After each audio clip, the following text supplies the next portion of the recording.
ಅಂಜಲಿ ಪಟೇಲ್. ನಾನು 10ನೇ ತರಗತಿಯಲ್ಲಿ ಓದುತ್ತಿದ್ದೇನೆ. ಆತ್ಮೀಯ ಗೆಳೆಯರೇ ಹಾಗೂ ಗೆಳತಿಯರೇ ಮತ್ತು ನನ್ನ ಗುರುವೃಂದದವರೇ, ಇವತ್ತಿನ ದಿನ ನಾವು ನನ್ನ ಗೆಳತಿಯರು ಸೇರಿ ಒಂದು ಕಿರುನಾಟಕ ಮಾಡಬೇಕಂತ ಅಂದ್ಕೊಂಡಿದ್ದೀವಿ. 10ನೇ ತರಗತಿಯ ಮೊದಲನೇ ಅಧ್ಯಾಯವಾದ ಯುದ್ಧ ಪಾಠದಿಂದ ಒಂದು ಕಿರುನಾಟಕ ಮಾಡ್ತಿದ್ದೇವೆ. ಹಾಗೆಯೇ ನನ್ನ ಜೊತೆ ಸಹಾಯ ಮಾಡೋಕ್ಕೆ ನನ್ನ ಗೆಳತಿಯರು ಯುದ್ಧ ಪಾಠದ ಕವಿಯ ಪರಿಚಯವನ್ನು ನನ್ನ ಗೆಳತಿ ಕವಿತಾ ನಿಮಗೆ ಪರಿಚಯಿಸಿಕೊಡ್ತಾಳೆ. ಹಾಗೂ ಯುದ್ಧ ಪಾಠದ ಆಶಯ ಭಾವವನ್ನು ನನ್ನ ಇನ್ನೊಬ್ಬ ಗೆಳತಿಯಾದ ಕವನ ನಿಮಗೆ ತಿಳಿಸ್ಕೊಡ್ತಾಳೆ. ಮತ್ತು ಆ ಪಾಠ ಮತ್ತು ಆ ಕಥೆಗೆ ತಿಳ್ಕೊಂಡಿರೋ ಮೌಲ್ಯದ ಬಗ್ಗೆ ನನ್ನ ಮತ್ತೊಬ್ಬ ಗೆಳತಿಯಾದ ಮಂಗಳ ನಿಮಗೆ ತಿಳಿಸ್ಕೊಡ್ತಾಳೆ. ಈಗ ನನ್ನ ಗೆಳತಿ ಕವಿತಾ ನಿಮಗೆ ಕವಿಕೃತಿ ಪರಿಚಯವನ್ನು ಪರಿಚಯಿಸಿಕೊಡ್ತಾಳೆ. ನನ್ನ ಗೆಳತಿ ಹೇಳಿದ ಹಾಗೆ ಯುದ್ಧ ಪಾಠದ ಕವಿಕೃತಿ ಪರಿಚಯವನ್ನು ಪರಿಚಯ ಮಾಡಿಕೊಡುತ್ತೇನೆ. 10ನೇ ತರಗತಿ ಪಠ್ಯಪುಸ್ತಕದ ಮೊದಲನೇ ಅಧ್ಯಾಯ ಯುದ್ಧ ಪಾಠ. ಕವಿ ಸಾರವೊಬ್ಬರವರು ಯುದ್ಧ ಪಾಠವನ್ನು ರಚಿಸಿದ್ದಾರೆ. ಕವಿಕೃತಿ ಪರಿಚಯ. ಕವಿ ಸಾರವೊಬ್ಬರವರ ಜನನ 30 ಜೂನ್ 1936ರಂದು ಜನಿಸಿದರು. ಹುಟ್ಟಿದ ಸ್ಥಳ ಕಾಸರಗೋಡು. ಮಹಿಳೆಯರು ಸಾಹಿತ್ಯ ರಚನೆಯಲ್ಲಿ ತೊಡಗಿಸಿಕೊಳ್ಳುವುದು ಅಪರೂಪ ಎನ್ನುವ ಸಂದರ್ಭದಲ್ಲಿ ಬರವಣಿಗೆ ಪ್ರಾರಂಭಿಸಿದರು. ಈ ನಾಡಿನ ಖ್ಯಾತ ಕಾದಂಬರಿಗಾರ್ತಿ ಮತ್ತು ಕಥೆಗಾರ್ತಿಯಾದ ಸಾರವೊಬ್ಬರವರು ಹಲವಾರು ಕಾದಂಬರಿಗಳು ಮತ್ತು ಕಥಾ ಸಂಕಲನಗಳನ್ನು ರಚಿಸಿದ್ದಾರೆ. ಚಪ್ಪಲಿಗಳು, ಸಹನ, ಕದನ ವಿರಾಮ ಮತ್ತು ಸುಳಿಯಲ್ಲಿ ಸಿಕ್ಕವರು, ತಳೆವಡದ ದೋಣಿಯಲ್ಲಿ ಮುಂತಾದವುಗಳನ್ನು ಕಾದಂಬರಿಗಳಾಗಿ ರಚಿಸಿದ್ದಾರೆ. ಚಪ್ಪಲಿಗಳು, ಕೆಡ್ಡ, ಅರ್ಧರಾತ್ರಿಯಲ್ಲಿ ಹುಟ್ಟಿದ ಕೂಸು, ಪಯಣ ಎಂಬ ಕಥಾ ಸಂಕಲನಗಳನ್ನು ರಚಿಸಿದ್ದಾರೆ. ಇವರಿಗೆ ದೊರೆತ ಪ್ರಶಸ್ತಿ ಸಾಹಿತ್ಯ ಪರಿಷತ್ತಿನ ನೃಪತುಂಗ ಪ್ರಶಸ್ತಿ. ಕರ್ನಾಟಕ ಸಾಂಸ್ಕೃತಿಕ ಚಿಂತಕರಲ್ಲಿ ಕವಿ ಸಾರವೊಬ್ಬರವರು ಒಬ್ಬರು. ನನ್ನ ಗೆಳತಿಯಾದ ಕವನ ಆಶಯವನ್ನು ತಿಳಿಸಿಕೊಡುತ್ತಾಳೆ. ನನ್ನ ಗೆಳತಿ ಹೇಳಿದ ಹಾಗೆ ಯುದ್ಧ ಪಾಠದ ಆಶಯ ಭಾವವನ್ನು ತಿಳಿಸಿಕೊಡುತ್ತೇನೆ. 2 ದೇಶಗಳ ನಡುವೆ ಯುದ್ಧ ನಡೆಯುವ ಸಂದರ್ಭದಲ್ಲಿ ದೇಶದ ಗಡಿಭಾಗದಲ್ಲಿ ಸಮುದ್ರದ ಮೇಲಿನ ಆಕಾಶದಲ್ಲಿ ಯುದ್ಧ ವಿಮಾನಗಳು ಹಾರಾಡುತ್ತಿರುತ್ತವೆ. ಅಂತಹ ಯುದ್ಧ ವಿಮಾನದ ಮೇಲೆ ವೈರಿಗಳ ವೈಮಾನಿಕ ದಾಳಿಯಿಂದಾಗಿ ವಿಮಾನ ಸ್ಫೋಟಗೊಳ್ಳುತ್ತದೆ. ಯುದ್ಧದಲ್ಲಿ ಗಾಯಗೊಂಡವರಿಗೆ ಚಿಕಿತ್ಸೆ ನೀಡಲು ವಿಮಾನದಲ್ಲಿ ವೈದ್ಯರನ್ನು ಕರೆದೊಯ್ಯುತ್ತಿರುತ್ತಾರೆ. ಅಂತಹ ಸಂದರ್ಭದಲ್ಲಿ ವಿಮಾನ ಸ್ಫೋಟಗೊಂಡು ಅದರಲ್ಲಿದ್ದ ವೈದ್ಯರು ನದಿಗೆ ಬೀಳುತ್ತಾರೆ. ಅವರು ಹೇಗೋ ಈಜಿ ಮೇಲೆ ಬರುತ್ತಾರೆ. ಆದರೆ ಅವರಿಗೆ ಇದು ನಮ್ಮ ನೆಲವೋ ವೈರಿಗಳ ನೆಲವೋ ಎಂದು ತಿಳಿಯದೆ ಒಬ್ಬ ಮಹಿಳೆಯ ಧ್ವನಿಗೆ ಹೋಗೊಟ್ಟು ಅವಳಿಗೆ ಸಹಾಯ ಮಾಡಲು ಮುಂದಾಗುತ್ತಾರೆ. ಅವರೂ ಸಹ ಅವರಿಂದ ಸಹಾಯ ಪಡೆಯಲು ಮತ್ತು ಸಹಾಯ ಮಾಡಲು ಮುಂದಾಗುತ್ತಾರೆ. ಇಬ್ಬರು ಸಹ ಸಹಕಾರದೊಂದಿಗೆ ಸಹಾಯ ಮಾಡಿಕೊಳ್ಳುತ್ತಾರೆ. ಒಟ್ಟಾರೆಯಾಗಿ ಜನಸಾಮಾನ್ಯರಲ್ಲಿ ಯುದ್ಧದ ಬಗೆಗಿನ ತಿರಸ್ಕಾರವನ್ನು, ಸಂಕಷ್ಟದಲ್ಲಿ ವೈರಿ ಮಿತ್ರ ಎಂದು ನೋಡದೆ ಪರಸ್ಪರ ಸಹಕಾರದೊಂದಿಗೆ ಮಾನವೀಯ ಮೌಲ್ಯವನ್ನು ಎತ್ತಿ ಹಿಡಿಯುವುದನ್ನು ಈ ಪಾಠದಲ್ಲಿ ನೋಡಬಹುದಾಗಿದೆ. ಯುದ್ಧ ಪಾಠದ ವಿಶೇಷತೆ ಏನೆಂದರೆ, ನಾನು ಮತ್ತು ನನ್ನ ಗೆಳತಿಯರು ಸೇರಿ ಯುದ್ಧ ಪಾಠದ ಕಿರುನಾಟಕ ಮಾಡಲಿದ್ದೇವೆ.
ಅಜ್ಜಿ, ನಾನು ಕೇಳಿ 3 ರೂಪಾಯಿ.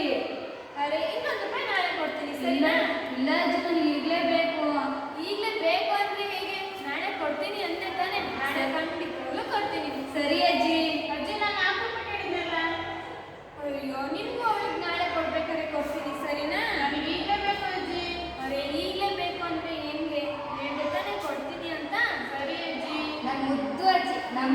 ನಮಗೂ ಅಜ್ಜಿ. ನಾನು ನಿಮಗೂ ಅಜ್ಜಿ, ನಿಮಗೂ ಅಜ್ಜಿ, ನಾನು ಎಲ್ರಿಗೂ ಅಜ್ಜಿ. ಜಗಳ ಆಡಬಾರ್ದು. ಸರಿ ಅಜ್ಜಿ. ನೋಡಲಿ ಎಷ್ಟೊಂದು ಹೊತ್ತಾಗೈತೆ. ಇದ್ದೇಳು ಊಟ ಮಾಡು. ಹೊಟ್ಟೆ ಹಸಿವಿಲ್ಲ ಅಜ್ಜಿ. ಹೊಟ್ಟೆ ಹಸಿವಿಲ್ಲ ಅಂದ್ರೆ ಹೆಂಗಮ್ಮ? ಇದ್ದೇಳ್ರಿ, ಮಕ್ಕಳು ಊಟ ಮಾಡಬೇಕು. ಇಲ್ಲಿ ಇದ್ದೇಳಿ ಊಟ ಮಾಡಿ. ಹೊಟ್ಟೆ ಹಸಿವಿಲ್ಲ ಅಜ್ಜಿ. ಎದ್ದೇಳ್ತಿರೋ ಇಲ್ಲ ಈಗ? ಹಾಗಾದ್ರೆ ನೀವೇ ಕೈ ಕೊಡ್ತೀರಾ? ಸರಿ, ನಾನೇ ಕೈ ತುಂಬ ಕೊಡ್ತೀನಿ. ಎಲ್ಲ ಊಟ ಮಾಡಬೇಕು. ಸರಿ ಅಜ್ಜಿ. ಇಲ್ಲಿ ಹೋಗೋದೆಲ್ಲ ಕಲ್ಸಿದ್ದೀನಿ, ನೀವು ತಗೊಂಡ್ ಬಾ.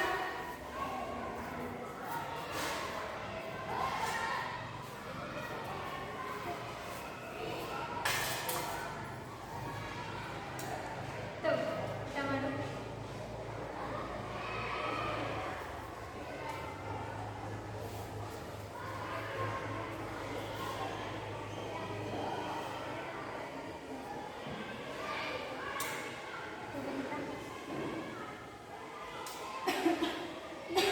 ನಿಧಾನ ಊಟ ಮಾಡಬೇಕು ಕಂದ. ಯಾಕೆ ಅವಸರ ಮಾಡ್ಕೊಂತೀಯ? ತಗೋ ನೀರು ಕುಡಿ. ಜಾಣಿ ಅಲ್ವಾ ನೀನು? ಇಲ್ಲಿ ಎಲ್ಲ ಊಟ ಮಾಡಿದ್ರಿ ಅಲ್ವಾ?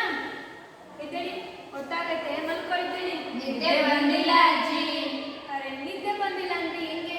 ನೀವು ನಾಳೆ ಎದ್ದು ಸ್ಕೂಲ್ಗೆ ಹೋಗೋರಿದ್ದೀರಲ್ವಾ? ಎದ್ದೇಳಿ, ಎದ್ದೋಗಿ ಊಟ ಮಾಡಿ. ನಿದ್ದೆ ಬಂದಿಲ್ಲ ಅಜ್ಜಿ. ಹಾಗಾದ್ರೆ ಒಂದು ಕಥೆ ಹೇಳ್ತೀರಾ ಅಜ್ಜಿ? ಯಾವ ಕತೆ ಹೇಳಕ್ಕಾಗುತ್ತೆ? ಇವತ್ತಲ್ಲಿ ಕತೆ ಹೇಳ್ಕೊಂಡು ಕುತ್ಕೊಳಕ್ಕಾಗುತ್ತಾ? ಎದ್ದೇಳಿ ಊಟ, ಎದ್ದೇಳಿ ಮಲ್ಕೊಳ್ಳಿ. ಪ್ಲೀಸ್ ಅಜ್ಜಿ. ಸರಿ, ಒಂದು ಕತೆ ಹೇಳ. ಹಾಗಾದ್ರೆ ಯಾವ ಕಥೆ ಹೇಳ್ತೀರಾ ಅಜ್ಜಿ? ಪುಟ್ಟಜ್ಜಿ ಕತೆ ಹೇಳ. ಅದನ್ನ ಕೇಳಿ ಕೇಳಿ ಬೋರ್ ಅಜ್ಜಿ. ಬೇರೆ ಯಾವ್ದಾದ್ರು ಹೇಳಿ ಅಜ್ಜಿ. ಯಾವ್ದಾದ್ರು ಒಂದು ಹೊಸ ಕಥೆ ಹೇಳಿ ಅಜ್ಜಿ.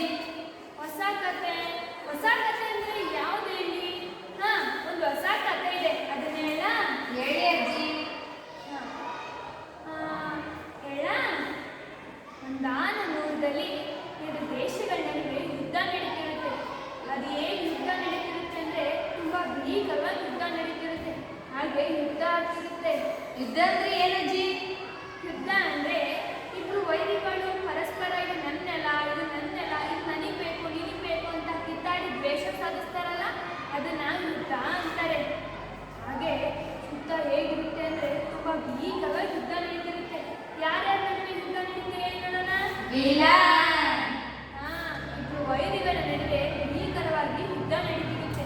ತುಂಬಾ ಭಯಂಕರವಾಗಿ ಯುದ್ಧ ನಡೀಬೇಕಾದ್ರೆ ಎಲ್ಲ ಕಡೆನೂ ಕತ್ತಲು ಇರುತ್ತೆ. ಆ ಕತ್ತಲಲ್ಲಿ ಏನು ಕಾಣಿಸ್ತಿರೋದಿಲ್ಲ ಬಿಡು, ಎಲ್ಲ ಕತ್ತಲೆ ಇತ್ತು. ಕತ್ಲೆ ಬರುತ್ತೆ ಅಜ್ಜಿ. ಕತ್ತಲು ಹೇಗಿರುತ್ತೆ ಅಂದ್ರೆ ಬೆಳಕು ಎಲ್ಲಿರುತ್ತೋ ಅಲ್ಲಿ ಸಿಡಿಮದ್ದು ಪಿಸ್ತೂಲ್ಗಳನ್ನ ಹಾರಿಸಿ ಕೊಲ್ತಿದ್ರು. ಅದಕ್ಕೆ ಎಲ್ಲ ಕಡೆನೂ ಕತ್ತಲು ಮಾಡಿ ಒಳಗಿದ್ದವರು ಒಳಗೆ, ಹೊರಗಿರೋರು ಹೊರಗೆ ಇರೋರು ಇಟ್ಟು ಕತ್ತಲು ಮಾಡಿರ್ತಾರೆ. ಅಂತ ಕತ್ತಲಲ್ಲಿ ಆಕಾಶದಲ್ಲಿ ವಿಮಾನಗಳು ಹಾರಾಡ್ತಾ ಇರ್ತವೆ.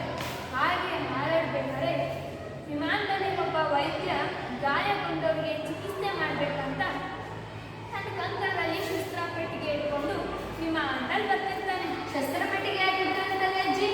ಶಸ್ತ್ರ ಪೆಟ್ಟಿಗೆ ಹೇಗೆ ಇಟ್ಕೊಂಡಿರ್ತಾನೆ ಅಂದ್ರೆ ಗಾಯಗೊಂಡವರಿಗೆ ಚಿಕಿತ್ಸೆ ಮಾಡ್ಬೇಕಲ್ವಾ, ಅದಕ್ಕೆ ಶಸ್ತ್ರ ಪೆಟ್ಟಿಗೆ ಇಟ್ಕೊಂಡು ವಿಮಾನದಲ್ಲಿ ಬರ್ತಾ ಇರ್ತಾನೆ. ಹಾಗೆ ವಿಮಾನದಲ್ಲಿ ಬರ್ಬೇಕಾದ್ರೆ ವಿಮಾನ ಇದ್ದಾಗೆ ಸ್ಫೋಟ ಹಾಗೆ ಬಿಡುತ್ತೆ. ಸ್ಫೋಟ ಹೇಗಾಗುತ್ತೆ ಅಜ್ಜಿ? ಏಪೆಜ್ಜಿ ಹಂಗಲ್ಲ ಕಣೆ. ವಿಮಾನದಲ್ಲಿ ಯುದ್ಧ ಇರ್ಬೇಕಾದ್ರೆ ಸಿಡಿಮದ್ದು ಸಿಡಿದು ಸ್ಫೋಟ ಆಗುತ್ತೆ ಕಣೆ. ಹಂಗಲ್ಲ ಕಣವಾದು. ಪೈಲಟ್ ವಿಮಾನ ಓಡಿಸ್ಬೇಕಾದ್ರೆ ವಿಮಾನ ತನ್ನ ಕೈ ನಿಯಂತ್ರಣ ತಪ್ಪಿ ಕೆಳಗೆ ಬಿಟ್ಬಿಡುತ್ತೆ. ಅದು ಸ್ಫೋಟ ಹಾಗೆ ಬಿಡುತ್ತೆ. ಅವಾಗ ವಿಮಾನದಲ್ಲಿದ್ದವರೆಲ್ಲರೂ ನೀರೊಳಗೆ ಬಿದ್ದೇ ಬಿಡ್ತಾರೆ. ಅಜ್ಜಿ ಅವ್ರೇನು ಬದುಕೇ ಇರ್ತಾರಾ? ಹೇಳ್ತೀನಿ ಕೇಳಿ. ಅವರು ನೀರಿಗೆ ಬಿದ್ದಿರ್ತಾರೆ. ಅವರು ಸಮುದ್ರದ ಮೇಲೆ ಯುದ್ಧ ಮಾಡ್ತಿರ್ತಾರಲ್ಲ, ಆ ಕಾರಣಕ್ಕೆ ಅವರು ವಿಮಾನ ಸ್ಫೋಟ ಆದಾಗ ನೀರೊಳಗೆ ಬಿದ್ದಿರೋದ್ರಿಂದ ಬದುಕೇ ಇರ್ತಾರೆ. ಹೇಗೋ ವೈದ್ಯ ತೆವಳಾಡ್ಕೊಂಡು ಮೇಲೆ ಬಂದು ಈಸ್ತಾ ಈಸ್ತಾ ಮುಂದೆ ಬರ್ತಾನ. ಮುಂದೆ ಬಂದಾಗ ಅವನಿಗೆ ಸಂದೇಹ ಮೂಡುತ್ತೆ, ನಾನು ನೀರು ಕುಂಟಾನೆ ಹರ್ಕೊಂಡು ಹೋಗ್ತಿದ್ದೀನೋ ಅಥವಾ ಗಡದ ಹತ್ರ ಹೋಗ್ತಿದ್ದೀನೋ ಅಂತ. ಆಗ ನಿಂತ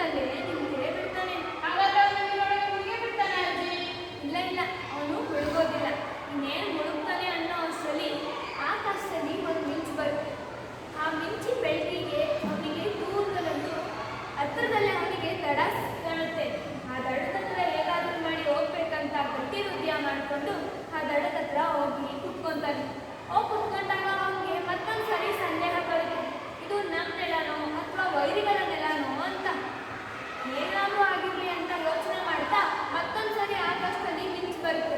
ಆ ಮಿಂಚಿನ ಬೆಳಕಿಗೆ ಮತ್ತೊಂದ್ಸರಿ ಅವನಿಗೆ ದೂರದಲ್ಲಿ ಒಂದು ಗುಡಿಸಲು ಕಾಣುತ್ತೆ. ಆ ಗುಡಿಸಲ ಹತ್ರ ಹೇಗಾದ್ರೂ ಮಾಡಿ ಹೋಗ್ಬೇಕು ಅಂತ ಎತ್ತಿಕೊಳ್ಳೋ ಪ್ರಯತ್ನ ಮಾಡ್ತಾನೆ. ಆದ್ರೆ ಅವನ ಕೈಲಿ ಆಗೋದೇ ಇಲ್ಲ. ಯಾಕಜ್ಜಿ ಆಗಲ್ಲ? ಯಾಕಾಗಲ್ಲ ಅಂದ್ರೆ ಅವನು ವಿಮಾನದಿಂದ ನೀರಿಗೆ ರಭಸವಾಗಿ ಬಿದ್ದಿರ್ತಾನಲ್ಲ, ಆ ರಭಸಕ್ಕೆ ಅವನ ಕಾಲಿಗೆ ಸ್ವಲ್ಪ ಗಾಯ ಆಗಿರುತ್ತೆ. ಹೇಗೋ ಆ ಗಾಯ ಸುಧಾರಿಸ್ಕೊಂಡು ಮುಂದೆ ಹೋಗ್ಬೇಕು, ನಾನು ಹೇಗಾದ್ರೂ ನನ್ನ ಜೀವ ಕಾಪಾಡ್ಕೋಬೇಕು ಅಂತ ತೆವಳ ಆಡ್ಕೊಂಡು ಮುಂದೆ ಹೋಗ್ತಾನೆ. ಆ ಮುಂದೆ ಹೋಗ್ಬೇಕಾದ್ರೆ ಆ ಗುಡಿಸ್ಲ ಹತ್ರ ಹೋಗ್ತಾ ಇರ್ತಾನ. ಆ ಗುಡಿಸ್ಲ ಹತ್ರ ಯಾಕೆ ಹೋಗ್ತಾನೆ ಅಜ್ಜಿ ಅವನು? ಆ ಗುಡಿಸ್ಲ ಹತ್ರ ಹೇಗೆ ಹೋಗ್ತಾನೆ ಅಂದ್ರೆ ಶತ್ರುಗಳಿಂದ ತನ್ನ ದೇಹನ ತನ್ನ ಜೀವನನ ರಕ್ಷಣೆ ಮಾಡ್ಕೋಬೇಕಿತ್ತಲ್ವಾ, ಅದಕ್ಕೆ ಹೇಗೋ ತೆವಳಾಡ್ಕೊಂಡು ಆ ಗುಡಿಸ್ಲ ಹತ್ರ ಹೋಗಿ ತಲುಪಬೇಕು ಅಂತ ಹೋಗ್ತಾನೆ. ಹಾಗೆ ಹೋಗ್ಬೇಕಾದ್ರೆ ಅವನಿಗೊಂದು ಅರ್ಥನಾದ ಕೇಳಿಸುತ್ತೆ. ಅರ್ಧನಾದ ಅಂದ್ರೆ ಏನಜ್ಜಿ? ಅರ್ಥನಾದ ಅಂದ್ರೆ ನೀನೆಲ್ಲಾದ್ರೂ ದಾರಿಯಲ್ಲಿ ಹೋಗ್ತಾ ಇರ್ತೀಯವ ಅಂತ ಅನ್ಕೋ. ಆಗ ಹೋಗ್ಬೇಕಾದ್ರೆ ಒಂದು ಕಲ್ಲಲ್ಲಿ ಬಿದ್ಬಿಡ್ತೀಯ. ಆಗ ಅಮ್ಮ ಅಂತ ಜೋರಾಗಿ ಕಿರುತ್ಯಲ್ಲ, ಅದನ್ನೇ ಅರ್ಥನಾದ ಅಂತಾರೆ. ಹಾಗೆ ಅವನಿಗೆ ಅರ್ಥನಾದ ಕೇಳಿಸ್ತಿದ್ದಾಗೆ ಅವನನ್ನು ಪ್ರಶ್ನೆ ಮೂಡ್ತವೆ. ಇದು ಯಾಕಿರ್ಬೋದು, ಯಾಕೆ ಕೂಗ್ತಾ ಇದ್ದಾರೆ? ನಾನು ಆ ಗುಡಿಸ ಹತ್ರ ಹೋದ್ರೆ ಪರಿಣಾಮ ಏನಾಗ್ಬೋದು ಅಂತ. ಏನಾದರೂ ಆಗಲಿ, ಹೇಗಾದ್ರೂ ಮಾಡಿ ನನ್ನ ಜೀವನನ ರಕ್ಷಣೆ ಮಾಡ್ಕೋಬೇಕು ಅಂತ ಹುಟ್ಟಿ ಧೈರ್ಯ ಮಾಡಿಕೊಂಡು ಆ ಗುಡಿಸ ಹತ್ರ ಹೋಗ್ತಾನೆ. ಆ ಗುಡಿಸ ಹತ್ರ ಹೋಗಿ ಆ ಮನೆ ಬಾಗಿಲು ತಟ್ತಾನೆ. ಒಳಗಿರೋರು ಗಣಕು ಅಂತ ಬಂದು ಬಾಗಿಲು ತೆಗಿತಾರೆ. ಏನಂತ ಮಾಡ್ಕೊಡ್ತಾಳೆ ಅಜ್ಜಿ? ಏನಂತ ಗೊಣಗುಡ್ತಾರೆ ಅಂದ್ರೆ ಶುದ್ಧದ ಬಗ್ಗೆ ಗೊಣಗುಡ್ತಾಳೆ. ಶುದ್ಧ ದೇಹಕ್ಕೆ ಗಾಯ ಮಾಡೋದಲ್ಲದೆ ಮನಸ್ಸಿಗೂ ಗಾಯ ಮಾಡುತ್ತೆ ಅಂತ ಒಳಗಿರೋ ಮುದುಕಿ ಗೊಣಕು ಅಂತ ಬಾಗಿಲು ತೆಗಿತಾಳೆ. ನಿಂತರನ ಅಜ್ಜಿ? ನಂತರ ಒಬ್ಬ ಮುದುಕಿ ಬಂದು ಬಾಗಿಲು ತೆಗಿತಾಳೆ. ಆಗ ಆ ಅಜ್ಜಿ ಇವನನ್ನು ನೋಡಿ ಆಶ್ಚರ್ಯ ಆಗಿ, ಯಾರಪ್ಪ ನೀನು, ಇಲ್ಲೇ ಮನೆಗೆ ಯಾರ ಕಡೆಯವ ನೀನು ಅಂತ ಕೇಳ್ತಾಳೆ. ಆದರೆ ಆ ಡಾಕ್ಟ್ರು ಯಾವುದಕ್ಕೂ ಉತ್ತರ ಕೊಡೋದಿಲ್ಲ. ಉತ್ತರ ಕೊಡದೆ ಒಳಗೋಗಿ ಬಾಗಿಲು ಹಾಕೊಂಡೇ ಬಿಡ್ತಾನೆ. ಹಂಗ್ಯಾಕ್ ಮಾಡ್ತಾನೆ ಅಜ್ಜಿ?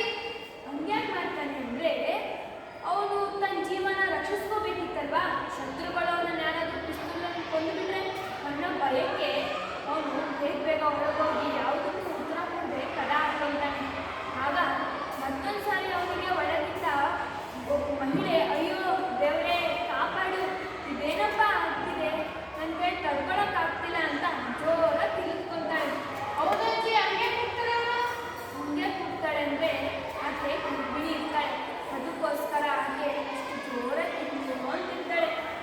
ಗರ್ಭಿಣಿ ಅಂದ್ರೆ ಏನಜ್ಜಿ?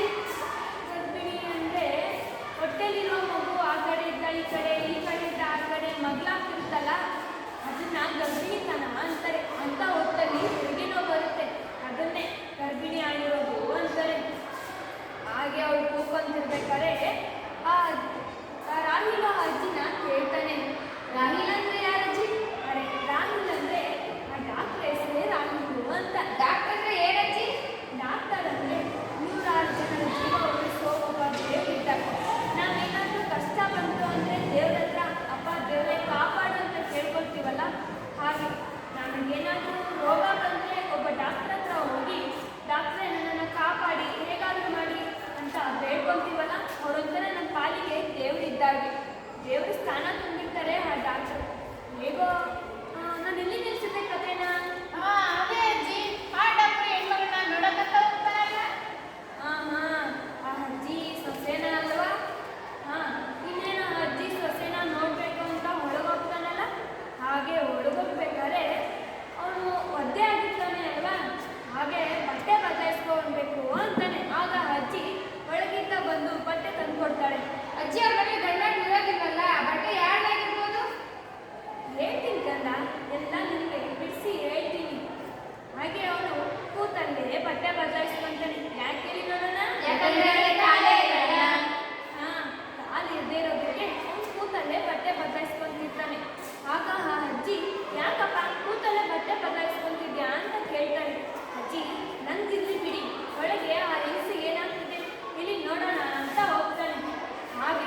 ನಿರ್ಜೀವಿ ಅಂದರೆ ಜೀವ ಇಲ್ಲದ್ದು ಅಂತ.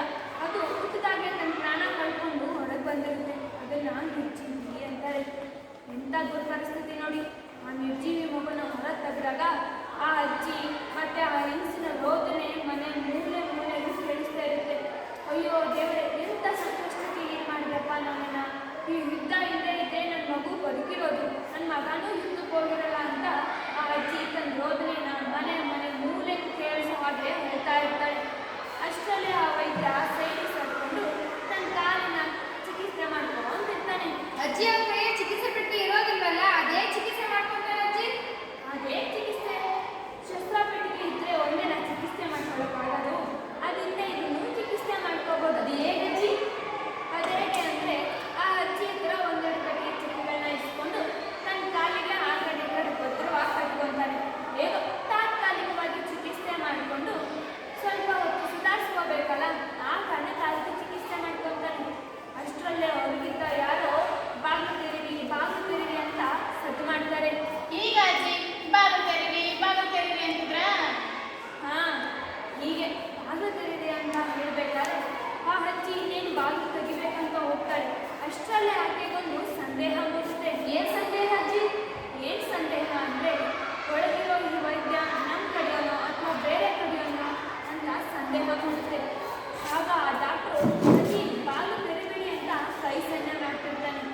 ಆಗ ಆ ಅಜ್ಜಿ ಅದನ್ನೇ ದೃಷ್ಟಿಸಿಕೊಂಡು ನೋಡ್ತಾಳೆ. ಆಗ ನೋಡ್ಬೇಕಾದ್ರೆ ಅವ್ನು ಸಹಾಯ ಮಾಡಿರೋದು ನೆನಪಾಗುತ್ತಲ್ಲ, ಅವನ ಸಹಾಯಕ್ಕೆ ಮಡಗಿ ಅವನು ಒಂದು ಉಪಾಯ ಮಾಡ್ತಾಳೆ. ಆ ಉಪಾಯ ಏನಂದರೆ ಆ ವೈದ್ಯನ ಆ ಸೊಸೆ ಇರೋ ಕೋಣೆಗೆ ಕಳಿಸಿ ಮಂಚದ ಕೆಳಗಡೆ ಮಲಗಿಸ್ತಾಳೆ. ಆಗ ಆ ನಿರ್ಜೀವಿ ಮಗುನ ಆ ಕೋಣೆ ಬಾಗಿಲು ಬಳಿ ಇರ್ತಾಳೆ. ಆ ಮಗುನ ಯಾಕೆ ಬಾಗಿಲು ಬಳಿ ಇರ್ತಾಳೆ ಅಜ್ಜಿ? ಯಾಕಂದರೆ ಹೊರಗಿಂದ ಬಂದಿರೋರು ಈ ಮನೆಯಲ್ಲಿ ಒಂದು ಸಾವಾಗಿದೆ, ಅವ್ರು ದುಃಖದಲ್ಲಿದ್ದಾರೆ ಅಂತ ತಿಳ್ಕೊಂಡು ಹೇಗಿದ್ರು ಹಾಗೆ ವಾಪಸ್ ಹೋಗ್ಬೇಕು ಅಂತ ಆ ಹುಡುಗಿ ಉಪಾಯ ಮಾಡಿರ್ತಾಳೆ. ಆ ಅಜ್ಜಿ ಮಾಡಿರೋ ಉಪಾಯ ಸಖತ್ತಾಗಿದೆ. ಹಾಂ, ಆ ಅಜ್ಜಿ ಮಾಡಿರೋ ಉಪಾಯ ಚೆನ್ನಾಗಿದೆ ಅಲ್ವಾ? ಹಾಗೆ ಹೊರಗೋಗಿ ಬಾಗಿಲು ತೆರೀತಾಳೆ. ಬಾಗಿಲು ತೆರೆದಾಗ ಆ ಅಜ್ಜಿ ಬಂದು, ಅರೆ ಏನಪ್ಪ ಇದು, ಯಾರು ನೀವು ಅಂತ ಕೇಳ್ತಾಳೆ. ಆದರೆ ಯಾರೇ ಆಗಿರಲಿ ನೀರೊಳಗಡೆ ಮನೆ ಒಳಗಡೆ ಯಾರಾದರೂ ಬಂದಿದ್ದಾರ, ಹೊರಗಡೆಯಿಂದ ಯಾರಾದರೂ ಬಂದ ಅಂತ ಪ್ರಶ್ನೆ ಮಾಡ್ತಾಳೆ. ಹಾಗೆ ಪ್ರಶ್ನೆ ಮಾಡಿದಾಗ ಅಜ್ಜಿ ಯಾವುದಕ್ಕೂ ಉತ್ತರ ಕೊಡದೆ, ಯಾರೂ ಇಲ್ಲ ಕಣಪ್ಪ, ನಮ್ಮ ಮನೆಗೆ ಯಾರೂ ಬಂದಿಲ್ಲ ಅಂತಾರೆ. ಆದರೆ ಅವರು ಸಂದೇಹದಿಂದ, ಇಲ್ಲ ಒಳಗಡೆ ಒಮ್ಮೆ ಪರೀಕ್ಷಿಸ್ತೀವಿ ಅಂತ ಒಳಗೆ ಬಂದು ಪರೀಕ್ಷಿಸ್ತಾರೆ. ಹಾಗೆ ಪರೀಕ್ಷಿಸಬೇಕಾದ್ರೆ ಒಳಗೆಲ್ಲ ನೋಡ್ತಾ ಬರ್ತಾರೆ. ಹಾಗೆ ನೋಡ್ಬೇಕಾದ್ರೆ ಒಳಗೆ ಆ ಅಜ್ಜಿ ಆ ಮಗು ಹತ್ರ ಕೂತ್ಕೊಂಡು ಬಾಯ್ ಬಡ್ಕೊಂಡು ಅಳ್ತಾ ಇರ್ತಾಳೆ. ಹಾಗೆ ಅನ್ಬೇಕಾದ್ರೆ ಆ ಅಜ್ಜಿ ಅಳೋದನ್ನ ಮತ್ತೆ ಆ ಮಗು ಸತ್ತಿರೋದನ್ನ ಒಳಗಿರೋ ಗರ್ಭಿಣಿ ಹೆಂಗಸನ್ನ ನೋಡಿ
ಇಲ್ಲ ಅಜ್ಜಿ. ಹಾ, ಇವೆಲ್ಲ ನನ್ನ ಜಾಣ ಮೊಮ್ಮಕ್ಕಳಲ್ಲ. ಹಾಗಾದ್ರೆ ನೀವು ಜಗಳ ಆಡಲ್ಲ ಅಂತ ನನ್ನೊಂದು ಪ್ರಮಾಣ ಮಾಡಿ ನೋಡೋಣ. ಹಾ, ನೀವೆಲ್ಲ ನನ್ನ ಜಾಣ ಮೊಮ್ಮಕ್ಕಳು. ಅಜ್ಜಿ ನನಗೊಂದು ಡೌಟು. ಏನು? ಅದೇನು ಮನಸ್ಸಿಗೆ ನೋವು ಮಾಡುತ್ತೆ? ಮನಸ್ಸಿಗೆ ಗಾಯ ಮಾಡುತ್ತೆ ಅಂದ. ಹಾ, ಒಬ್ಬ ಕುಟುಂಬದಿಂದ ಒಬ್ಬ ಯುದ್ಧ ಆಡಕ್ ಹೋಗಿರ್ತಾನೆ ಅಂತ ಅನ್ಕೊಳ್ಳಿ. ಅವನು ವಾಪಸ್ ಬಂದ್ರೆ ಆ ಮನೆಯಲ್ಲಿ ಖುಷಿ ಇರುತ್ತೆ. ವಾಪಸ್ ಬರದೇ ಇದ್ರೆ ಎಷ್ಟು ನೋವಾಗುತ್ತೆ ಅಲ್ವಾ? ಅದನ್ನೇ ಮನಸ್ಸಿಗಾಗೋ ನೋವು ಅನ್ನೋದು. ಅದು ದೇಹಕ್ಕೆ ಗಾಯ ಆಗುತ್ತೆ ಅಜ್ಜಿ? ದೇಹಕ್ಕೆ ಏನ್ ಗಾಯ ಆಗುತ್ತೆ ಅಂದ್ರೆ, ಏನು ಇಂಥ ಈಸಿ ಕ್ವಶನ್, ಸಿಂಪಲ್ ಆಗಿರೋ ಕ್ವಶನ್ ಇದು. ಯಾಕೆ ದೇಹಕ್ಕೆ ಗಾಯ ಆಗುತ್ತೆ ಅಂದ್ರೆ ಯುದ್ಧ ಆಡಕ್ ಹೋದವ್ರು ಸುಮ್ಮನೆ ಇರ್ತಾರ? ಪಿಸ್ತೂಲು, ಸಿಡಿಮದ್ದುಗಳಂತ ಬಳಸಿರ್ತಾರೆ. ಗಾಯ ಮಾಡ್ಕೊಳ್ಳೋಕೆ ಆಗುತ್ತೆ. ಯುದ್ಧ ಆದ್ಮೇಲೆ ಗಾಯ ಮಾಡಲೇಬೇಕು. ಅಜ್ಜಿ, ನಾನು ಟಿವಿಲೆಲ್ಲ ನೋಡಿದ್ದೆ, ಈ ಸಿಡಿಮದ್ದು, ಪಿಸ್ತೂಲು ಅವೆಲ್ಲ ತಗೊಂತಾರಲ್ಲ, ದುಡ್ಡು ಜಾಸ್ತಿ ಇರುತ್ತೆ ಅಜ್ಜಿ. ಹೇಳ್ತೀಯಲ್ಲ, ಆಗಿಂದಲೇ ಏನೋ ಕತ್ತಿನ ಶಸ್ತ್ರಗಳನ್ನ ಉಪಯೋಗಿಸಿ ಯುದ್ಧ ಆಡೋದಾಗಿದ್ರೆ ಬೇರೆ ಇತ್ತು. ಆದ್ರೆ ಈಗೆಲ್ಲ ಬಹಳ ಕಾಲ ಮುಂದುವರೆದಿದೆ. ಯುದ್ಧ ಆಡಬೇಕಂದ್ರೆ ದೂರದಿಂದ ಫಿರಂಗಿಗಳು, ಶಸ್ತ್ರಗಳನ್ನೆಲ್ಲ ತರಿಸ್ಕೊಳ್ಳೇಬೇಕು. ಇದಕ್ಕೆಲ್ಲ ದುಡ್ಡು ಖರ್ಚಾಗುತ್ತೆ ಬಿಡು. ಖರ್ಚಾಗುತ್ತೆ ಅನ್ನೋದೇನು, ತುಂಬಾನೇ ಖರ್ಚಾಗುತ್ತೆ. ಸೊ ಯುದ್ಧ ಆಡೋದಂದ್ರೆ ಸುಮ್ಮನೆನಾ? ಹಾಗಾದ್ರೆ ಕತ್ತಲ್ಲಿ ಹೊಡೆದು ಮಾಡ್ತಾರಲ್ಲ ಅಜ್ಜಿ. ಅದೇ ಕಡೆ ನಮ್ ಸರ್ ಹೇಳಿದ್ರಲ್ಲ, ಬ್ಲಾಕ್ ಔಟ್ ಗೇಮ್ ಅಂತಂದು. ಬ್ಲಾಕ್ ಅಂದ್ರೆ ಕಪ್ಪು, ಔಟ್ ಅಂದ್ರೆ ಸತ್ತೋದ. ಇರ್ಲಿ ಇರ್ಲಿ, ನೀವೆಲ್ಲ ಬಹಳ ಜಾಣರಲ್ವಾ? ಹಿಂಗೆ ಅಜ್ಜಿ ನಾವು. ಹಾ, ಇರ್ಲಿ ಇರ್ಲಿ. ಈಗ ನಾನು ಪ್ರಶ್ನೆ ಕೇಳ್ತೀನಿ, ಉತ್ತರ ಹೇಳ್ತೀರಾ? ಸರಿ ಅಜ್ಜಿ. ಹಾಗಾದ್ರೆ ಹೇಳಿ. ಇಷ್ಟೊಂದು ಕತೆ ಕೇಳಿದ್ರಿ, ಎಲ್ಲಾನು ಸರಿಯಾಗಿ ಕೇಳಿಸ್ಕೊಂಡಿದ್ದೀರಿ ಅಲ್ಲ? ಹಂಗಂದ್ರೆ ನಮ್ಗೆ ಯುದ್ಧ ಆಡೋದ್ರಿಂದ ಏನೆಲ್ಲ ಅನಾನುಕೂಲ ಆಗುತ್ತೆ ಹೇಳಿ ನೋಡೋಣ. ಎರಡು ಮನಸ್ಸುಗಳಿಗೆ ಗಾಯ ಮಾಡುತ್ತೆ, ಸಾವು ನೋವು ಮಾಡುತ್ತೆ. ಮತ್ತೆ ಅಲ್ಲಿರೋ ಜನಗಳಿಗೆ ನೋವು ಮಾಡುತ್ತೆ. ಹಾ, ಇರ್ಲಿ ಇರ್ಲಿ, ನೀವು ತುಂಬಾ ಜಾಣರಿದ್ದೀರಾ. ಹಾಗಾದ್ರೆ ಇನ್ನೊಂದು ಪ್ರಶ್ನೆ ಕೇಳ್ತೀನಿ. ಅದೇನೋ ರಾಹುಲು ಅಜ್ಜಿಗೆ ಸಹಾಯ ಮಾಡೋದಂತೆ, ಅಜ್ಜಿ ರಾಹುಲ್ಗೆ ಸಹಾಯ ಮಾಡೋದಂತೆ. ಹಾಗಾದ್ರೆ ಏನು? ಅಜ್ಜಿ ಕಷ್ಟವಿದ್ರೆ ರಾಗಿ ಸಹಾಯ ಮಾಡಿದ, ಅದಕ್ಕೆ ರಾಹಿಲ್ ಕಾಲವಾಲೆಗೆ ಅಜ್ಜಿ ಸಹಾಯ ಮಾಡಿದ್ರು. ಓಹೋ, ಹಂಗಾರೆ ಕತೆನ ತುಂಬಾ ಚೆನ್ನಾಗಿ ಕೇಳಿಸ್ಕೊಂಡಿದ್ದೀರಾ ಬಿಡಿ. ನೋಡ್ಕೊಣೆ, ನಮ್ಮ ಅಜ್ಜಿ ಏನು ಓದಿಲ್ಲ ಅಂದ್ರೆ ಚೆನ್ನಾಗಿ ಕತೆ ಹೇಳುತ್ತೆ ಅಲ್ವಾ? ನೋಡ್ಕೊಳ್ಳಿ, ಓದಿರೋ ಒಂದೇನಾ ಕತೆ ಹೇಳೋಕ್ಕಾಗೋದು? ಓದದೇ ಇದ್ರೂ ಕತೆ ಹೇಳ್ಬೋದು. ನಮ್ಮ ಅನುಭವದಲ್ಲಿ ಏನಾಗಿರುತ್ತೋ, ನಮ್ಮ ಜೀವನ ಪಾಠಗಳನ್ನ ಹೇಳೋದೇ ಕತೆ ಅಷ್ಟೇ. ಅದಕ್ಕೆಲ್ಲ ಓದಬೇಕಾಗಿಲ್ಲ. ಓದೋ ಅನ್ನೋದು ಗುರಿ ಅಷ್ಟೇ. ಸರಿನಾ ಮಕ್ಕಳೇ? ಸರಿ ಅಜ್ಜಿ.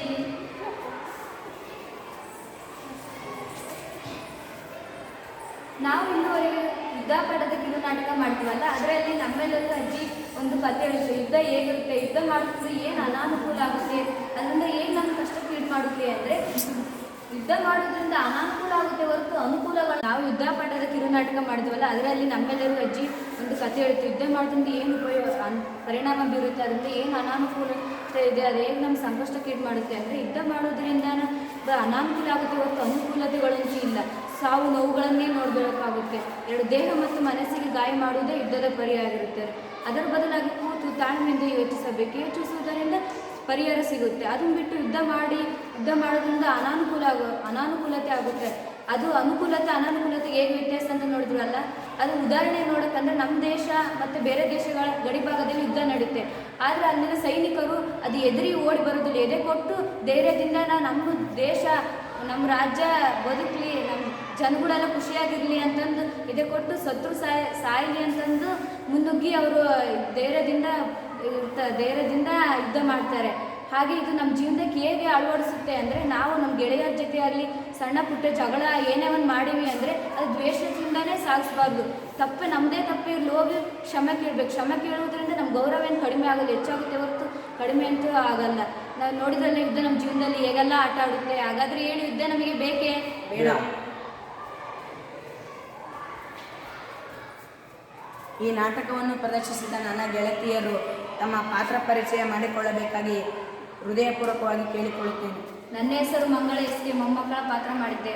ನನ್ನ ಹೆಸರು ಜಯೇಶ್ ಕವಿತಾ, ಮೊಮ್ಮಗಳ ಪಾತ್ರ ಮಾಡಿದ್ದೇನೆ. ನನ್ನ ಹೆಸರು ಕವನ ಸಿಂಗ್, ನಾನು ಮೊಮ್ಮಗಳ ಪಾತ್ರ ಮಾಡಿದ್ದೇನೆ. ನನ್ನ ಹೆಸರು ಗೀತಾಂಜಲಿ ಪಟೇಲ್, ನಾನು ಅಜ್ಜಿ ಪಾತ್ರ ಮಾಡಿದ್ದೇನೆ. ಈ ನಾಟಕವನ್ನು ನೋಡಿದ ನಿಮಗೆ ಯಾರಾದರೂ ಅಭಿಪ್ರಾಯ ವ್ಯಕ್ತಪಡಿಸಲಿದ್ದಾರೆ, ಬಂದು ಅಭಿಪ್ರಾಯವನ್ನು ವ್ಯಕ್ತಪಡಿಸಬಹುದು. ಪ್ರಶ್ನೆಗಳನ್ನು ಸಹ ಕೇಳಬಹುದು. ರಾಯಿಲನ್ನು ಯಾರು? ಡಾಕ್ಟರ್ ಇರ್ತಾನಲ್ಲ ಅವನ ಹೆಸರೇ ರಾಕಿಲ್ ಅಂತ. ಬ್ಲ್ಯಾಕ್ ಔಟ್ ನಿಯಮವನ್ನು ಯಾಕೆ ಪಾಲಿಸಿದ್ದಾರೆ? ಎಲ್ಲಾದ್ರೂ ಬೆಳಕು ಕಂಡ್ರೆ ಸಿಡಿಮದ್ದುಗಳನ್ನು ಸಿಡಿಸಿ ಕೊಲ್ಲುತ್ತಾರೆ ಅಂತಂದು ಬ್ಲಾಕ್ಔಟ್ ನಿಯಮವನ್ನು ಪಾಲಿಸ್ತಾರೆ. ಸೂಲಗಿತ್ತೆ ಅಂದ್ರೆ ಯಾರು? ಅವಾಗಿನ ಕಾಲದಾಗ ಡಾಕ್ಟರ್ ಎಲ್ಲ ಮಹಿಳೆಯರೇ ಗರ್ಭಿಣಿ ಹೆಣ್ಮಕ್ಳು ನೋಡ್ಬೇಕಾಗುತ್ತೆ, ಹಾಗಾಗಿ ಅವನ್ನ ಸುಲಗಿತ್ತೀರ. ಅವನು ರಾಯಿಲೆ ಇರೋನು ಬೇರೆ ಭಾಗದಲ್ಲಿ ಬೀಳ್ಬೋದಿತ್ತು, ಅವನು ಯಾಕೆ ಸಮುದ್ರದಲ್ಲಿ ಬೀಳ್ತಾನೆ? ಅವ್ನು ಯಾಕೆ ಸಮುದ್ರದಲ್ಲಿ ಬೀಳ್ತಾನೆ ಅಂದರೆ ವಿಮಾನ ಸ್ಫೋಟ ಆಗೋ ಸಂದರ್ಭದಲ್ಲಿ ಕೆಳಗಡೆ ಸಮುದ್ರ ಇರುತ್ತೆ, ಆ ಕಾರಣಕ್ಕೆ ಅವನು ಸಮುದ್ರಕ್ಕೆ ಬೀಳ್ತಾನೆ, ಎಲ್ಲರೂ ಸಮುದ್ರದೊಳಗೆ ಬೀಳ್ತಾರೆ. ಮತ್ತೆ ಆ ಅಜ್ಜಿ ಯಾಕೆ ನಿರ್ಜೀವ ಮಗುವನ್ನ ಬಾಗಿಲ ಹತ್ರನೇ ಇಟ್ಟಿರ್ತಾರೆ? ಯಾಕಂದರೆ ಹೊರಗಿಂದ ಬಂದವರು ಇಲ್ಲಿ ಯಾವುದೋ ಶೋಧನೆ ಕಾರ್ಯ ನಡೆದಿದೆ, ದುಃಖದಲ್ಲಿದ್ದಾರೆ ಎಲ್ಲರೂ ಅಂತ ಹೇಗೆ ಬಂದಿದ್ರು ಹಾಗೆ ವಾಪಸ್ ಹೋಗ್ಬೇಕಂತ ಅಜ್ಜಿ ಒಂದು ಉಪಾಯ ಮಾಡಿರ್ತಾರೆ. ಹಾಗಾಗಿ ಆ ನಿರ್ಜೀವಿ ಮಗುನ ಆ ಬಾಗಿಲ ಹತ್ರ ಇಟ್ಟಿರ್ತಾರೆ. ನೀವು ಹೇಳಿದ್ರಿ ಆ ಇದು ರಾಯಿಗ ಅಜ್ಜಿ ಕುಟುಂಬಕ್ಕೆ, ಅಜ್ಜಿ ಆ ರಾಯಿನ ಕುಟುಂಬಕ್ಕೆ ರಾಯಿಲಿಗೆ ಹೇಗೆ ಸಹಾಯ ಮಾಡ್ತಾರೆ ಅಂತ ನನಗೆ ಒಂದ್ಸಲ ವಿವರಿಸೋದು. ಹೇಗೆ ಸಹಾಯ ಮಾಡ್ತಾಳೆ ಅಂದರೆ ಅವನು ಕಷ್ಟದಲ್ಲಿ ವಿಮಾನದಿಂದ ಕೆಳಗೆ ಬಿದ್ದಿರ್ತಾನೆ, ತನ್ನ ಕಾಲು ಗಾಯ ಆಗಿರುತ್ತೆ, ತನ್ನ ಜೀವನ ರಕ್ಷಿಸ್ಕೋಬೇಕು, ವೈರಿಗಳಿಗೆ ಎದುರ್ತಾ ಇರ್ತಾನೆ. ಅಂಥ ಸಂದರ್ಭದಲ್ಲಿ ಆ ಅಜ್ಜಿ ಗುಡಿಸ್ಲ ಹತ್ರ ಹೋದಾಗ ಅಜ್ಜಿ ಹೊರಗೆ ಕರ್ಕೊಂಡು ರಕ್ಷಣೆ ಮಾಡ್ತಾಳೆ. ಹಾಗೆ ಅವನು ಅಜ್ಜಿ ಸೊಸೆಯಲ್ಲಿರ್ತಾಳಲ್ಲ, ಆಕೆ ಗರ್ಭಿಣಿ ಆದಾಗ ಎಗ್ಗೆ ನೋವಿನಿಂದ ಬಳಲ್ತಾ ಇರ್ತಾಳೆ. ಅಂಥ ಸಂದರ್ಭದಲ್ಲಿ ಆಮೇಲೂ ಆ ಅಜ್ಜಿ ಸೊಸೆಗೆ ಆ ಹೆಣ್ಮಗಳಿಗೆ ಸಹಾಯ ಮಾಡ್ತಾನೆ. ಅದಲ್ಲದೆ ಮತ್ತೆ ಆ ಅಜ್ಜಿ ತನ್ನ ಕಾಲಿಗೆ ಗಾಯ ಆದಾಗ ಚಿಕಿತ್ಸೆ ಮಾಡ್ಕೊಳ್ಳೋಕ್ಕೆ ಒಂದು ವ್ಯವಸ್ಥೆ ಮಾಡ್ತಾಳೆ, ಅವ್ರಿಗೆ ಉಳ್ಕೊಳ್ಳೋಕ್ಕೂ ವ್ಯವಸ್ಥೆ ಮಾಡ್ತಾಳೆ. ಶತ್ರುಗಳು ಹೊರಗಿದ್ದ ಅವನನ್ನು ಹಿಡಿಬೇಕು ಅಂತ ಬಂದಾಗ ಆಕೆ ಸಹಾಯ ಮಾಡ್ತಾಳೆ. ಹೀಗೆ ಒಬ್ರಿಗೊಬ್ರು ಸಹಾಯ ಮಾಡ್ಕೊಳ್ತಾರೆ, ಪರಸ್ಪರ ಹೊಂದಾಣಿಕೆಯಿಂದ ಮಾತಾಡ್ತಾರೆ, ತಮ್ಮ ದುಃಖನ ಅವ್ರು ಹೇಳ್ಕೊಳ್ತಾರೆ, ರಾಹಿನ ದುಃಖನ ಇವರು, ಹೀಗೆ ಒಬ್ರಿಗೊಬ್ರು ಪರಸ್ಪರವಾಗಿ ಹೊಂದಾಣಿಕೆ ಬೆಳೆಸ್ಕೊಳ್ತಾರೆ. ರಾಯಿಗ ಅವನು ನಿರ್ಜೀವ ಮಗುನ ಬದುಕಿಸ್ಬೋದಿತ್ತು, ಅವನು ಯಾಕೆ ಬದುಕಿಸೋಕ್ಕಾಗಲಿಲ್ಲ? ಅಲ್ಲಿ ಅವನ ಹತ್ರ ಶಸ್ತ್ರಚಿಕಿತ್ಸೆ ಪೆಟ್ಟಿಗೆ ಇರಲ್ಲ, ಹಾಗಾಗಿ ಅವನ ಕೈಲಿ ಆಗಲ್ಲ. ಆಸ್ಪತ್ರೆ ಕರ್ಕೊಂಡು ಹೋಗ್ಬೋದಿತ್ತು. ಆ ಕತ್ಲಲ್ಲಿ ಯಾರು ಹೊರಗಡೆ ಹೋದ್ರೆ ಯುದ್ಧ ಮಾಡ್ತಾರೆ, ಅವ್ರನ್ನ ಕೊಲ್ತಾರೆ ಅನ್ನೋ ಕಾರಣಕ್ಕೆ ಯುದ್ಧ ದೇಹಕ್ಕೆ ಮತ್ತು ಮನಸ್ಸಿಗೆ ಯಾವ ಥರ ಗಾಯ ಮಾಡುತ್ತೆ? ಯುದ್ಧ ಮನಸ್ಸಿಗೆ ಗಾಯ ಮಾಡುತ್ತೆ ಅಂದರೆ ಒಂದು ಕಥೆಯಲ್ಲೇ ಉದಾಹರಣೆ ಕೊಟ್ಟು ಹೇಳಿದ್ವಿ. ಕುಟುಂಬದಲ್ಲಿ ಯಾರಾದರೂ ಒಬ್ಬರು ಯುದ್ಧ ಆಡಕ್ಕೆ ಹೋಗಿರ್ತಾರೆ ಅಂದರೆ ಅವರು ಯುದ್ಧದಿಂದ ವಾಪಸ್ ಬಂದರೆ ಅವ್ರ ಮನೇಲಿ ಖುಷಿ ಇರುತ್ತೆ. ಅವ್ನು ವಾಪಸ್ ಬರದೇ ಇದ್ದರೆ ಅವ್ರ ಮನೆಯಲ್ಲಿ ಎಷ್ಟು ಅವ್ರ ತಂದೆ ತಾಯಿ ಯಾರೇ ಆಗಿರ್ಬೋದು ಎಷ್ಟು ದುಃಖ ಪಡ್ತಾರಲ್ಲ, ಅದನ್ನು ಮನಸ್ಸಿಗಾಗೋ ಗಾಯ ಅಂತಾರೆ. ದೇಹಕ್ಕಾಗೋ ಗಾಯ ಅಂದರೆ ಯುದ್ಧದಲ್ಲಿ ಸಾಮಾನ್ಯವಾಗಿ ಆಗೋ ಗಾಯನೇ ದೇಹಕ್ಕಾಗೋ ಗಾಯ ಅಂತಾರೆ. ಅಜ್ಜಿ ರಾಯಿಲನ್ನು ತನ್ನ ಕೋಣೆ ಒಳಗೆ ಮನಸ್ಸರಿಗೆ ಬಚ್ಚಿಸ್ತಾರೆ, ಆದರೆ ಅವರು ಬಂದಂಥ ಸೈನಿಕರಿಗೆ ಹಿಡಿದುಕೊಡ್ಬೋದಾಗಿತ್ತು, ಯಾಕೆ ಹಿಡಿದುಕೊಡ್ಲಿಲ್ಲ? ಅವ್ನು ಮಾಡಿರೋ ಸಹಾಯ ಕಂಡು ಅವ್ರು ಇಟ್ಕೊಡೋಕ್ಕಾಗಲಿಲ್ಲ. ಅಭಿಪ್ರಾಯವನ್ನು ಯಾರಾದರೂ ವ್ಯಕ್ತಪಡಿಸದಿದ್ದರೆ ವೇದಿಕೆ ಮೇಲೆ ಬರಬೇಕು. ನನ್ನ ಗೆಳತಿಯರು ಮಾಡಿದ ಯುದ್ಧ ಪಡೆದಿಂದ ತುಂಬ ಅನಾನುಕೂಲಗಳಿವೆ. ಯುದ್ಧ ಎಂಬುದು ಎಷ್ಟು ಕ್ರೂರ ಎಂಬುದು ಇದರಿಂದ ತಿಳಿಯುತ್ತದೆ. ಯುದ್ಧ ಎಂಬುದು ಯಾರಿಗೂ ನೆಮ್ಮದಿಯನ್ನು ನೀಡುವುದಿಲ್ಲ, ಎಲ್ಲ ಬೇಜಾರು ಮತ್ತು ತೊಂದರೆಗಳೇ ಎಂಬುದು ಇದರಿಂದ ಅದರಿಂದ ಗೊತ್ತಾಗುತ್ತೆ. ಅದಕ್ಕೆ ಯುದ್ಧ ಎಂಬುದು ಎಷ್ಟು ಕ್ರೂರ ಎಂಬುದು ಎಷ್ಟು ಸ್ವಾರಸ್ಯಪೂರ್ಣವಾಗಿ ನಮ್ಮ ಗೆಳತಿಯರು ಮಾಡಿ ತೋರಿಸಿದ್ದಾರೆ. ಹೀಗೆ ಚೆನ್ನಾಗಿ ಮಾಡಲಿ, ಹೀಗೆ ಸಫರ್ ಪಡಲಿ ಅಂತ ಕೇಳ್ತಾ ಅಭಿಪ್ರಾಯವನ್ನು ವ್ಯಕ್ತಪಡಿಸಿದ ತಮ್ಮೆಲ್ಲರಿಗೂ ಧನ್ಯವಾದಗಳನ್ನು ಕೋರುತ್ತೇನೆ. ಮತ್ತಾರಾದರೂ ಅಭಿಪ್ರಾಯ ವ್ಯಕ್ತಪಡಿಸಿದ್ದಾರೆ ವೇದಿಕೆ ಮೇಲೆ ಬರಬೇಕು. ಯಾರಿಗೆ ಈ ನಾಟಕ ಹಿಡಿಸ್ತೋ ಇಷ್ಟೋ ಗೊತ್ತಿಲ್ವಾ, ನನಗೆ ಮಾತ್ರ ಈ ನಾಟಕ ಹಿಡಿಸ್ತು. ಯಾಕಂದರೆ ನಾವು ಕ್ಲಾಸಲ್ಲಿ ಜಗಳ ಆಡ್ತೀವಿ, ಇಬ್ಬರ ನಡುವೆ ಜಗಳ ಆಡ್ತೀವಿ. ಒಂದು ಸ್ವಲ್ಪ ಹೊತ್ತಿಗೆ ಏನಾದರೂ ನನಗೆ ಬೇಕಾದ್ರೆ ಅವ್ನು ಕೊಡಬೇಕು, ಅವನಿಗೆ ಬೇಕಾದ್ರೆ ನಾವು ಬೇಕಾಗುತ್ತೆ, ಯಾವತ್ತಾದರೂ ಒಂದು ಆಗಿ ಆಗ್ತೀವಿ. ಆದರೆ ಎರಡು ದೇಶಗಳ ನಡುವೆ ಯುದ್ಧ ನಡೆಯುತ್ತಲ್ಲ, ಹಾಗೆ ಯಾವತ್ತೂ ಅವರು ಕೂಡಕ್ಕೆ ಆಸೆನೇ ಪಡೋದಿಲ್ಲ. ಯಾಕೆಂದರೆ ಹೀಗೆ ನೋಡ್ಬೋದು, ಇಸ್ರೇಲ್ ಮತ್ತು ಉಕ್ರೇನ್ ನಡುವೆ ಯುದ್ಧ ನಡೀತು. ಅವರು ಈಗಲೂ ಸಮೇತ ಅಲ್ಲಿ ಸತತವಾಗಿ ಗಡಿಯನ್ನು ಭದ್ರಿಸಿಟ್ಕೊಂಡು ದಿನ ಯುದ್ಧವನ್ನು ಮಾಡ್ತಾ ಇದ್ದಾರೆ. ಈಗಲೂ ಸಮೇತ ನೂರಾರು ಜನ ಅಲ್ಲಿ ಸಾಯ್ತಾ ಇದ್ದಾರೆ. ಉದಾಹರಣೆಗೆ ಈಗ ಎರಡು ದೇಶಗಳ ನಡುವೆ ಯುದ್ಧ ನಡೆಯುತ್ತೆ. ಆಗ ಒಂದು ದೇಶದ ಸೈನಿಕರು ಅವ್ರನ್ನ ಹೊಡೆದಾದ್ಮೇಲೆ ಇವರು ನಮಗೆ ಇವತ್ತು ಗುಂಡೇಟಿಕ್ಕಿದ್ರು, ನಾವು ಅವ್ರನ್ನ ತಿರುಗಿ ಮಾರಿದ್ದನ್ನು ನಾವು ಹೊಡಿಬೇಕು, ಅವ್ರನ್ನ ನಾವು ಸೋಲಿಸಬೇಕು, ಯುದ್ಧದಲ್ಲಿ ನಾವು ಗೆಲ್ಲಬೇಕು ಅಂತ ಭಾರಿ ಆಸೆ ಪಡ್ತಾ ಇದ್ದಾರೆ. ಹೀಗೆ ನಾವು ಸೋಷಿಯಲ್ ನೋಡ್ಬೋದು, ಅನೇಕ ರೀತಿಯ ಯುದ್ಧಗಳು ನಡೀತವೆ. ಮಹಾಯುದ್ಧ ನಡೀತವೆ, ಕರ್ನಾಟಕ ಯುದ್ಧ ನಡೀತವೆ, ಆಂಗ್ಲೋ ಮರಾಠ ಯುದ್ಧ ನಡೀತವೆ, ಬಹಳಷ್ಟು ರೀತಿಯ ಯುದ್ಧಗಳು ನಡೀತವೆ. ಅಲ್ಲಿ ಏನೇ ಇಲ್ಲ ಅಂದ್ರೂ ಸಾವಿರಾರು ಕೋಟಿ ಸೈನಿಕರು ಸತ್ತು ಮರಣವನ್ನು ಹೊಂದುತ್ತಾರೆ. ಏಕೆಂದರೆ ಅಲ್ಲಿ ಅದೇ ಉದಾಹರಣೆಗೆ ನಮ್ಮ ಭಾರತ ದೇಶದ ಸೈನಿಕರು ಯಾವುದೇ ಯುದ್ಧ ಬಂದರೂ ಅವರು ಎದೆಯನ್ನು ಕೊಟ್ಟು ಯುದ್ಧವನ್ನು ಮಾಡ್ತಾರೆ ಹೊರತು ಬೆನ್ನನ್ನು ತಿರುಗಿಸಿ ಓಡಿ ಬರೋದಿಲ್ಲ. ಯಾಕಂದರೆ ಅವರು ಅಲ್ಲಿ ಎದೆಯನ್ನು ಕೊಟ್ಟು ಯುದ್ಧ ಮಾಡಿದರೆ ನಾವು ಇಲ್ಲಿ ಬದುಕೋಕ್ಕೆ ಕಾರಣ. ಯಾಕಂದರೆ ಅವ್ರು ಏನಾದರೂ ಬೆನ್ನು ತೋರಿಸಿ ಓಡಿ ಬಂದಿದ್ದೇ ಆದರೆ ಬೇರೆ ದೇಶದವರು ನಮ್ಮ ಮೇಲೆ ಯುದ್ಧ ಮಾಡಿ ಇಡೀ ನಮ್ಮ ಭಾರತ ದೇಶವನ್ನೇ ಶತ್ರುನಾಶವನ್ನಾಗಿ ಮಾಡಿಬಿಡ್ತಾರೆ. ಯಾಕಂದರೆ ಅಲ್ಲಿ ಯಾಕಾದ್ರೂ ಅವರು ಎದೆ ಕೊಟ್ಟು ಯಾಕಾದ್ರೂ ಹೋರಾಡಿದ್ದೇ ಆದರೆ ನಾವು ಇಲ್ಲಿ ಸುಖವಾಗಿರೋ ಕಾರಣ, ನಾವಿಲ್ಲಿ ಬದುಕೋ ಕಾರಣ. ನಾವು ಭೂಮಿ ಮೇಲೆ ಇವತ್ತಿಗೂ ನಮ್ಮ ಭಾರತ ದೇಶದಲ್ಲಿ, ನಾವು ಕರ್ನಾಟಕ ರಾಜ್ಯದಲ್ಲಿ ಬದುಕ್ತಿದ್ದೀವಿ ಅಂದರೆ, ನಾವಿಲ್ಲಿ ಸಾನಹಳ್ಳಿಯಲ್ಲಿ ಕಲಿತು ಒಳ್ಳೆ ಮಕ್ಕಳಾಗ್ತಾ ಇದ್ದೀವಿ ಅಂದರೆ ಕಾರಣ ನಾವು ಇಷ್ಟೆಲ್ಲ ಖುಷಿಯಿಂದ ಇರೋಕ್ಕೆ ಆ ದೇಶದಲ್ಲಿ ಕಷ್ಟವನ್ನು ಪಟ್ಟು ಕಣ್ಣಿಗೆ ನಿದ್ರೆ ಇಲ್ಲದ ಹಾಗೆ ಬದುಕ್ತಿರೋ ಆ ಸೈನಿಕರೇ ಕಾರಣ. ಏಕೆಂದರೆ ಯಾವುದಾದ್ರೂ ದೇಶ ಬರಲಿ, ಯಾವುದಾದ್ರೂ ಬೇರಲಿ, ನಾವು ಎದೆಯನ್ನು ಕೊಟ್ಟು ಆ ಯುದ್ಧವನ್ನು ನಿವಾರಣೆ ಮಾಡೋಣ. ನಾವು ಭಾರತ ದೇಶವನ್ನು ಯಾವತ್ತೂ ಯಾರಿಗೂ ಬಿಟ್ಕೊಡೋದು ಬೇಡ.